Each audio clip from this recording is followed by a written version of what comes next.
everybody. I'm Vicki Harris and welcome to Best Friends Kitchen. I have with me today a very talented songwriter, performer, Chris Wallin. How are you? I'm good. I'm good. Glad to have you. Thanks for having me. Yeah, fellow pet owner. Yes. Pet lover, yes. absolutely. Well, I also learned a little bit about Chris and his lovely wife who's with us here today, along with their little fur baby named Smokey. And Smokey will be giving all of this a taste test.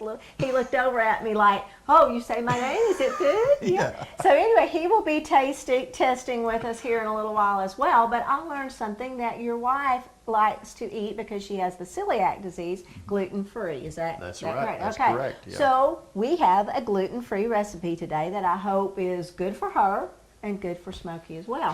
What I wanted to do is pay a lot of attention to this particular thing because biscuits are kind of difficult sometimes to make anyway, even if it's a drop biscuit and make a really good one.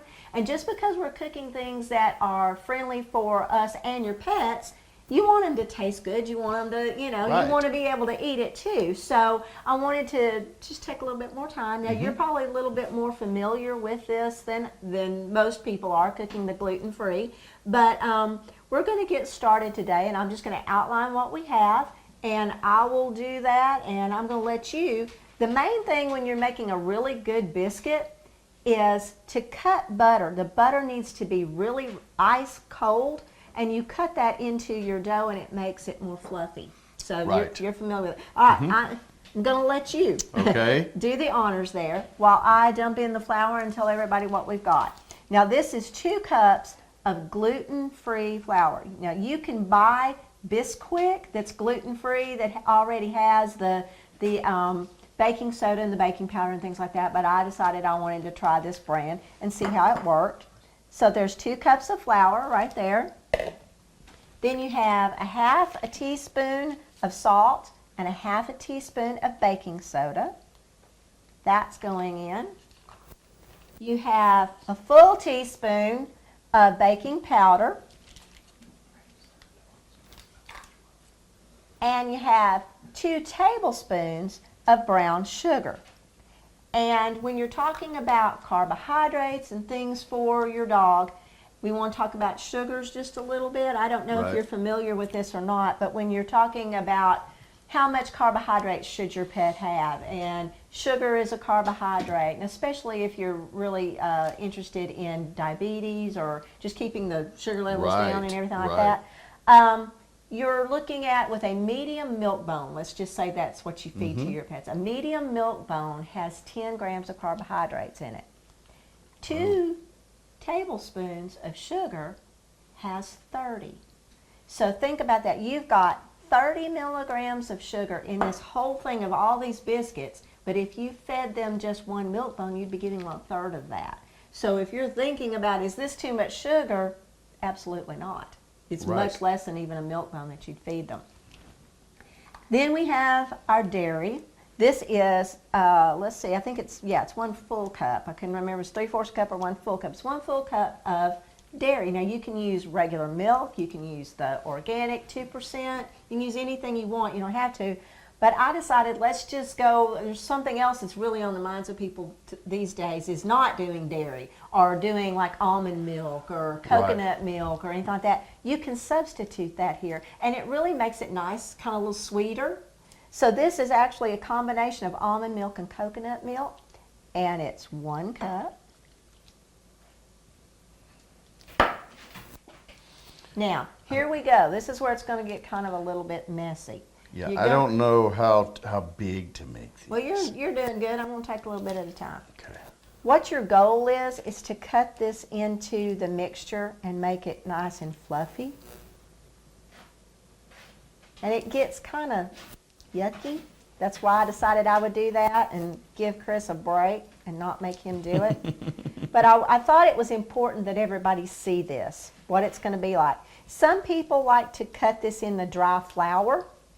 They like it because they can see that it gets all dissolved. The butter gets really good and dissolved. But for me, I can feel, you're feeling the chunks of butter as you're going. And have you ever done this before? I have, and I tell you, I think like one of my you know, growing up, my grandmother was one of the best cooks I've ever heard in my life, and she cooked a lot with feel and Yes. consistency, and you would ask her, you know, how much was that? And she goes, about this much. Exactly. That's how grandmas cook. Yeah. Absolutely. Just kind of by feel. And that's really the way I do it. I'm going to grab it. You got to use this whole stick of butter. Oh, the whole thing. Okay. You got to use the whole stick of butter. Okay. And that comes out to be half a cup. And if you can see, and like I said, I'm just taking a lot of time with it because you want a good biscuit. This is going to be the primary ingredient to a chicken casserole that we're making. So when you're doing chicken and biscuits, be terrible if you have a really dry or a non-flaky biscuit. And I'm just going to keep going. I want you to see that it does not take a lot of strength. It's not like doing flour, you know, or anything like that. It doesn't take a lot of strength. It just takes a lot of time because you're breaking down that. Can you put the rest of it? I think you've done it. Just dump it so that I've... Okay. Because I have messy hands. All of it? All of it. Every bit of it. So tell us a little bit about your grandmother. You said she made biscuits. And She did. Yeah. My grandma, actually, you can go on YouTube, and we've got like, I think we're close to 30,000 views now on it. But look up Granny's Famous Biscuits, and you'll hear my voice on there. But we'll try to run, if we can, we'll try to give y'all a little clip of that as well, if we can get that. Yeah, and it, you know, one day, she was 93, I think at the time. And she always, you know, my grandmother was one of those people that she would start fixing you something to eat when she saw you at the end of the driveway coming up, you know. And so she was going to make biscuits, and I thought, well, I'm going to film this. And I actually filmed her making her biscuits, and she always made them in a muffin tin, which was interesting. And but you know, I got exactly how long she put them in there for. I put in you know, the temperature and everything, and so you can actually watch that video and make her biscuits. There you go. Well, these were not exactly Grandma's biscuits, but we hope maybe they'll be almost as good. Now, did your grandmother, that was a thing back then, probably when your grandmother was younger, when you had pets, your pets ate basically what you ate, but they ate what was called table scraps. They were eating what you didn't want to eat. Well, the difference in what we do now is we say, if you won't eat it, don't feed it to your dog. So we're not saying that you feed your dog table scraps. We're saying these are the foods that your dog can eat, that you can eat, that are good. So we're not saying feed them what you won't eat. We're saying feed them what you do eat. So I tell you what, these are like drop biscuits. You don't have to roll them out. You don't have to do anything. I put some parchment paper on here just simply because I like to do that. It doesn't stick. And since my hands are all goopy, I'm going to let you get goopy now. Okay. You're just going to take a big old piece of them, and you want a big biscuit like that. And you do exactly that. You just drop it. Kind of drop just it. drop it like that. See, I really want to roll it. Oh, no, this is the can't fun roll it. of it. Don't roll it, dude. Just drop it, yeah. And that's another thing, you know, your dogs don't care what things look like. They can be a little sloppy. They don't have to be perfect because they just love you and appreciate what you've done for them. So I'm going to let Chris get messy here. We're going to take a break, and when we come back, we're going to get started on the rest of the dish.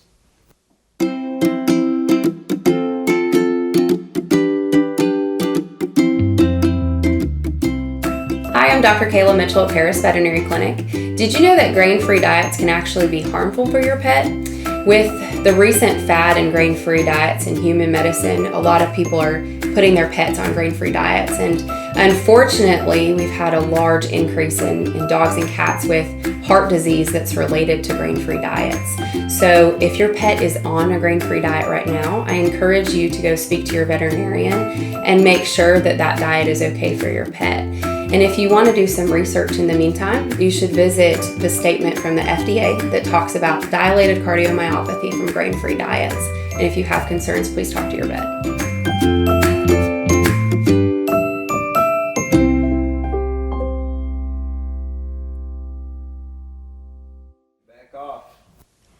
Welcome back, everybody, to Best Friends Kitchen. I'm Vicki Harris, and again with me in the kitchen is Chris Wallin.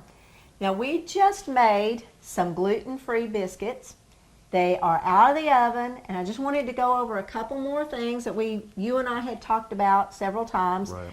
First of all, when you cook these, there's a different consistency when you're baking gluten-free. So don't think that you've done something incorrect. And you may have to play around with it a little bit, get used to it, but I guarantee you'll be amazed at what the difference is. And if you really want to go gluten-free, you'll get into this and you'll adapt your recipes and all kinds of stuff. So I thought, okay, what's something that's good for pets, easy for people, easy on your tummy? Well, chicken. Always, even vets will say if your dog is sick, well, they can have chicken and rice. You've heard of that, boiled chicken. So I'm just kind of taking this a little bit step further. And I don't know if I told everybody or not, but when you are cooking these biscuits, and you said, I think Chris said you use Bisquick, don't you? They have a gluten-free biscuit that's really good. That's really good. But the flours are so different. Right. And so you got to make sure, though, that when you're measuring things, that you know how to measure them. Like if you're going to take your baking powder or your baking soda, take it on the side of the thing or use your finger and go like that and make it level. It makes all the difference in the world if you have it heaping and you just dip in there and go like that, or you level it off. They mean what they say on that, and even with gluten-free, even more so. So need to be conscious of that if you're doing that. And we baked these in a 375 oven. Doesn't take very long at all, about 12 minutes. So those biscuits can be done really quickly, and they can be done ahead of time. You can eat them, you can use them with this casserole that we're going to make, and then have some left over for breakfast or whatever you want to do. Alrighty, let's get busy on this. I pre-cooked, if you'll notice right there, you can pick that up, that's our cubed chicken, okay? And I pre-cooked that, and that's about, that's about 2 cups of chicken. So you can put that right on into there. And then you can use any vegetable that you want to use. It does not matter. If you're cooking especially, you're going to know what you and your family like, but you may not know what your dog likes. And dogs are particular. I will tell you that some of them do not like corn. And that brings up an issue that we'll talk about in a later segment. There's nothing wrong with giving your dog corn per se. There's just no nutritional value in it. It's nice to have. It's some roughage. But a lot of them will either do corn or peas. They'll get them in their mouth and you'll notice they go, pardon this, but they go, yep, like that. They just don't like that consistency. So it takes a while to get them used to eating things like that. Green beans, carrots, those are your go-tos. But I just did mixed vegetables. Right. So that's about 2 cups, actually, of mixed vegetables. And it does have corn and peas in it because I'm counting on the fact that Smokey is a good eater and that he's going to eat them. So dump that right on in there. Okay. This is for you, Smokey. Yeah. And I'm going to kind of help you by stirring around a little bit with this little spoon. Now here's where you can get a little creative as well. You're going to have something soupy. And a lot of people say, oh, I can't give my dog any kind of soup. We're talking food. And we've been all over, well, what's people food, what's dog food? It's just food. If you won't eat it, don't feed it to them. That's kind of how we think about it. Now, there are certain exceptions. You want to be, but with us, we want to be conscious of how much salt we have, our sugar and all that. Right. So what I do is I just look on the ingredients, and if it's low sodium or whatever, I'll try to pick those. This is just cream of chicken with herbs. There's nothing wrong with that. There's nothing in that your dog cannot have. So we're going to put that in here. You may want to take that bigger spoon. Okay. And start kind of stirring around. And while you stir, then we have low sodium chicken broth. You're going to have to get it that thin. So in place of your can of water that you usually use when you're making soup, I'm just substituting chicken broth. It'll make it a little bit richer. If you feel like, well, my dog's not used to eating this type of food, so I don't want it to be as rich, then dilute it. Or go ahead and use a can of water. That's the beauty of cooking for your pets. Again, they don't judge. if things are not perfect, if things don't taste just exactly right, you know, you've got time to perfect it. And I keep looking over at Smokey because he is ready to eat. Now, Smokey might judge if if it's his feeding time and you wait 2 minutes longer, he will judge you. That's right. You didn't get it out. No, that's right. And if you look at that, and this is taste for us.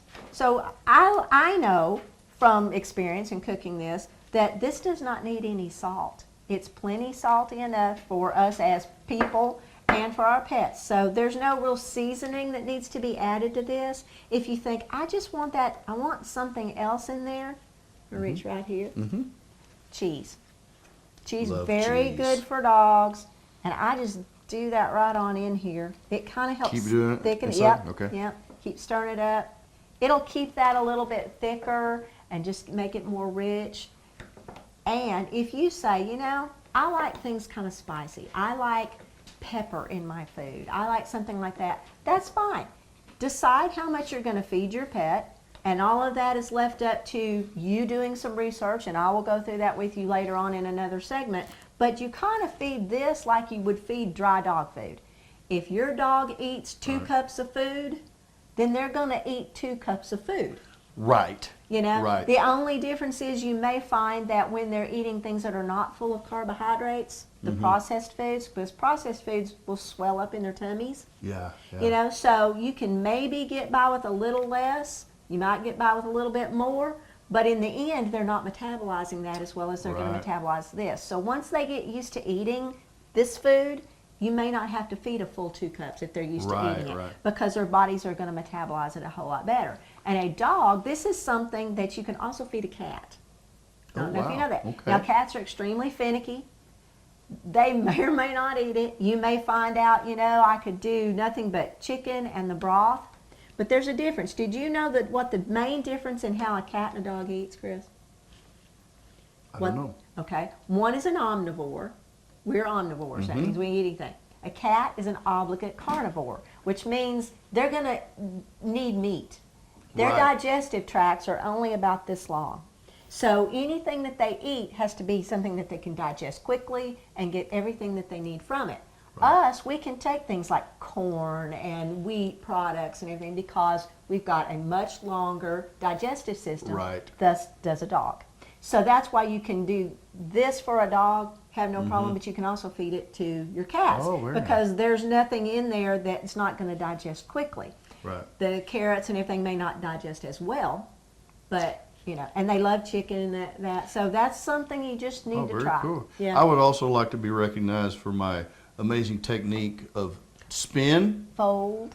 fold, spin, fold, There you go. spin, fold. Like I said, just want to say, we're cooking I got for- some skills. That's I right. got a We're little bit cooking of for skills. pets, but I'm we just want saying. to. We still want to do it right. Well, you know. Absolutely. Now that is what this is going to look like, and I'm going to show you something. 2 ways to do this. I thought this was really kind of cool. This little thing right here is good to be in the oven as well. So when you're cooking a casserole, you may say, you know what? I'd like to just do it all in the pan all at one time. And then you don't have to worry about how much needs to get cooked. Right. So you could put all of this in your pan on the stove top, not in the oven. Get it all bubbly and good. And then add your pre-cooked biscuits on top of that. Or you can take this right here and dump that right on in there. Okay.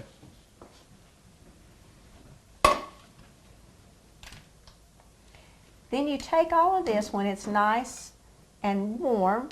Doesn't have to be real hot, but you want to cook around a little bit. Then take the batter from your biscuit and drop yeah. it right Yeah. on top of it. And then put that into your oven at 375 again. And then the only time that it needs to stay in the oven is long enough to cook the biscuits, because this has already been cooked Right. and it's already kind of heated through, so you don't have to worry about that. See, I always think about too when something like this, there is more room for a larger cheese ratio Absolutely, on the top because you can put for, more per on slice. Yes, absolutely, or anything Yes. else you want to add on there. Now's the time to get creative, or before you do that. Like if you all of this is you're going to do with your dog and everything, so you think, okay, what am I going to do? How am I going to? Well, you can always season half of it if you like something. Season half of it. Right. Put it on top. Do whatever you want to do, or you can make 2 batches, whatever you want. All right, we're going to take a break, and when we come back, we're going to give it the taste test and see what Smokey thinks. 2.7 million cats and dogs are euthanized in the United States in shelters every year. That means that only 1 in 5 dogs will ever find a forever family, and 1 in 27 cats will ever find a forever home. The chances are greatly reduced for animals like Gizmo that either through irresponsible breeding, hoarding, or neglect, they never even get the opportunity to find the help and the love that they so desperately deserve. I'm Vicki Harris, founder and director of Music City Animal Rescue here in Nashville, Tennessee. We are a totally volunteer 501c3 organization. That means that any abandoned, abused, or neglected animal that comes into our program will never be in a kennel. They come into a home and they live with a foster family and are socialized. All of their needs are met, which includes full vetting, immunizations, spay and neuter, and microchipping. Music City Animal Rescue needs your help. We're greatly in need of foster homes for our cats, kittens, dogs, puppies, small animals, and seniors. So if you can open your heart and home to an animal in need, please visit www.musiccity.animalrescue.com for more information. On behalf of Gizmo and myself, I'd like to thank you in advance for your support, and remember, always have your pets spayed and neutered, keep them up to date on their vaccinations, make sure they're microchipped, and above all, adopt, don't shop.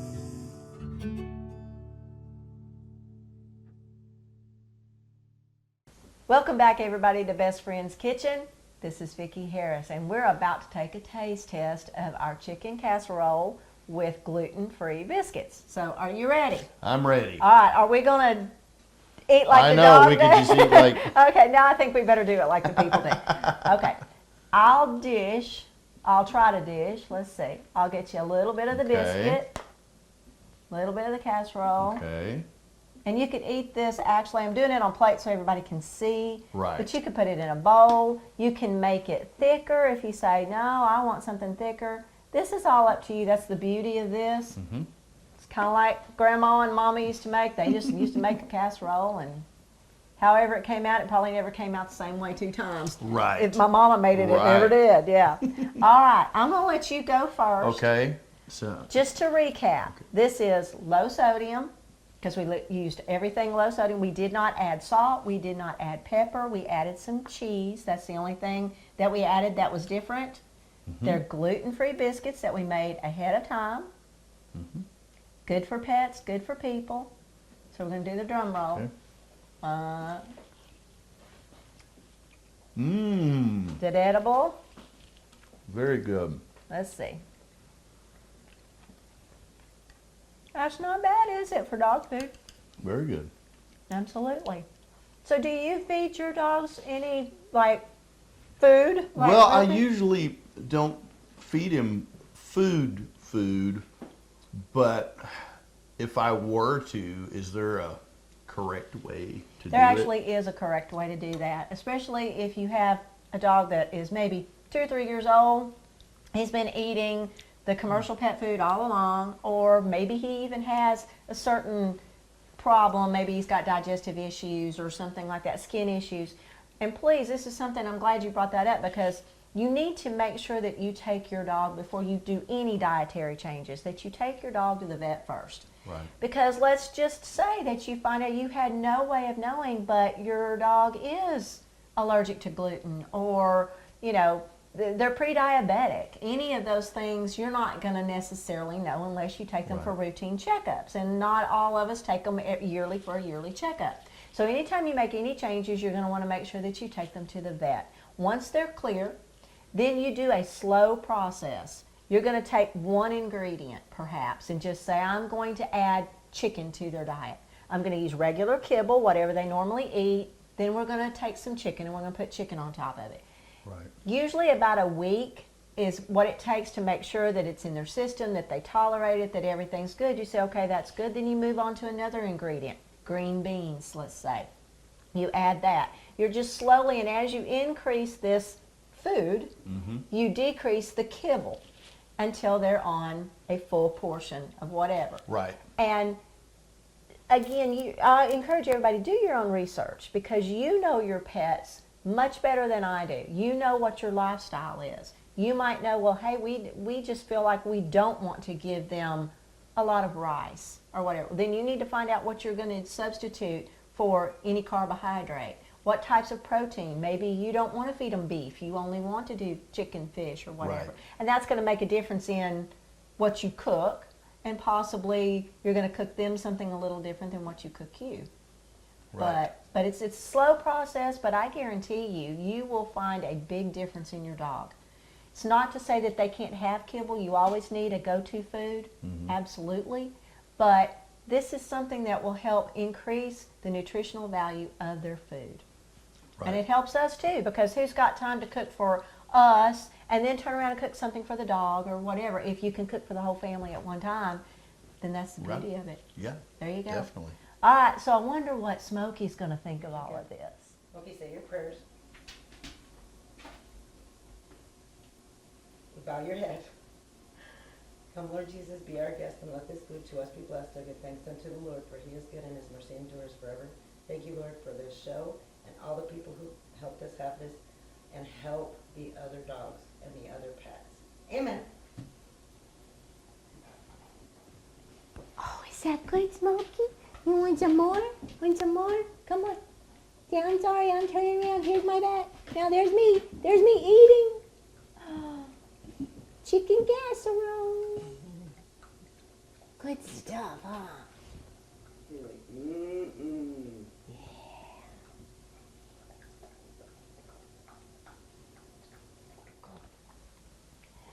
Thanks everybody for tuning in to Best Friends Kitchen. And remember, if you'd like to continue to support the Music City Animal Rescue, you can subscribe to Patreon, Best Friends Kitchen. And that's where you can hear all of our outtakes, our bloopers.